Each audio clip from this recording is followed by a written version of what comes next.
India's rupee, America's dollar, Swiss franc. What is Bitcoin then?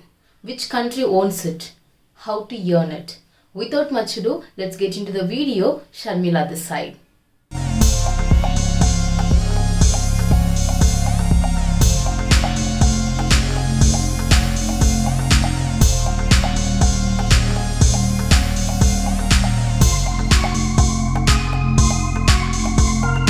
What is Bitcoin? Bitcoin is a cryptocurrency.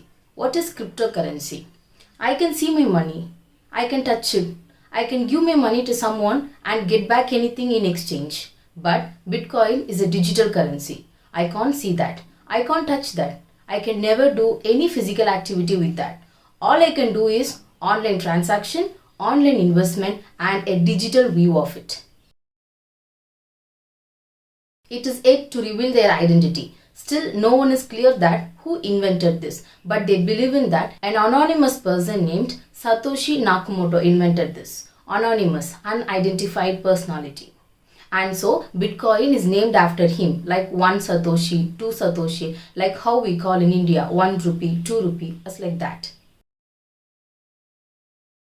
In India, money is printed by RBI, Reserve Bank of India, and then it gets approved from the governor before it comes into our hands. Normally, to do an online transaction nowadays, we want account details, bank details, and the recipient details, which all is controlled by the RBI, Reserve Bank of India. And in turn, RBI is controlled by our central government. But Bitcoin is free of control. It has no owner. All who have the Bitcoin account is the authorized owner of themselves. If I have a Bitcoin account, I am the owner of that. If you have a Bitcoin account, then you are the owner of that. Depending upon the transaction rate, RBI prints currency note in India. But since Bitcoin is a digital currency, there is a limit in its production. Only 21 million Bitcoins can be produced, and already about 50% of Bitcoins is developed. In India, per year we print million of currency notes. But when we take globally, 21 million Bitcoins is not sufficient. It is very less amount. But it's not like that. When I give you a 20 rupee currency note, the maximum limit which you can divide this 20 rupee is 1 rupee. Because the minimum valid amount in India is 1 rupee. But in Bitcoin, it's not like that. It can be divided into micro Bitcoins and mini Bitcoins. The maximum limit which this Bitcoin is currently divided is 0.000001, I guess, like 0.7 zeros and 1 Bitcoin.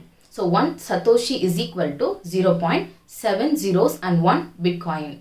So we used to Google to find how much Indian rupee is equal to $1. Likewise, you can also Google to find how much Indian rupee is equal to 1 Satoshi or 1 Bitcoin. So when I made this video, 1 Bitcoin is equal to 3 crores 35 lakhs 9,228 rupees. It actually fluctuates day by day, so that you can also Google now to see the current rate of Bitcoin in Indian rupees. So for creating a Bitcoin account, you don't want Aadhaar card details, you don't want PAN card details or anything, because it is not controlled by the government. I think it's a great plus. And also you can transfer your Bitcoin to any people across the world who have a Bitcoin account.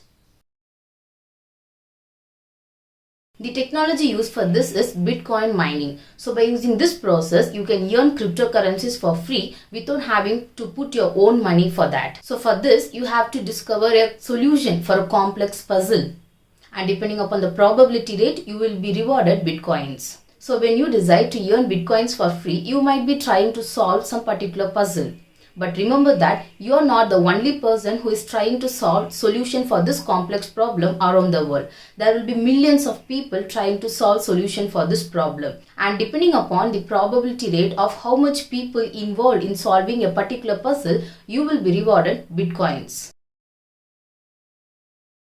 Normally, when we transfer some amount to a person in India, all the details regarding that transaction will be stored by RBI. But since Bitcoin system is a decentralized system which is free of control, all the transaction details are stored in the blockchain methodology. So by this you can be able to see how much money is transferred, from where it is transferred, and between whom the transaction was made. But the thing is, you will not be able to see the name of the person between whom the transaction was made. And so Bitcoin is considered to have its own privacy, which is considered to be a very great plus. When we transfer amount to someone, some amount is detected as charge for this transaction. Most of the times we are not aware of that because a very small amount will be detected.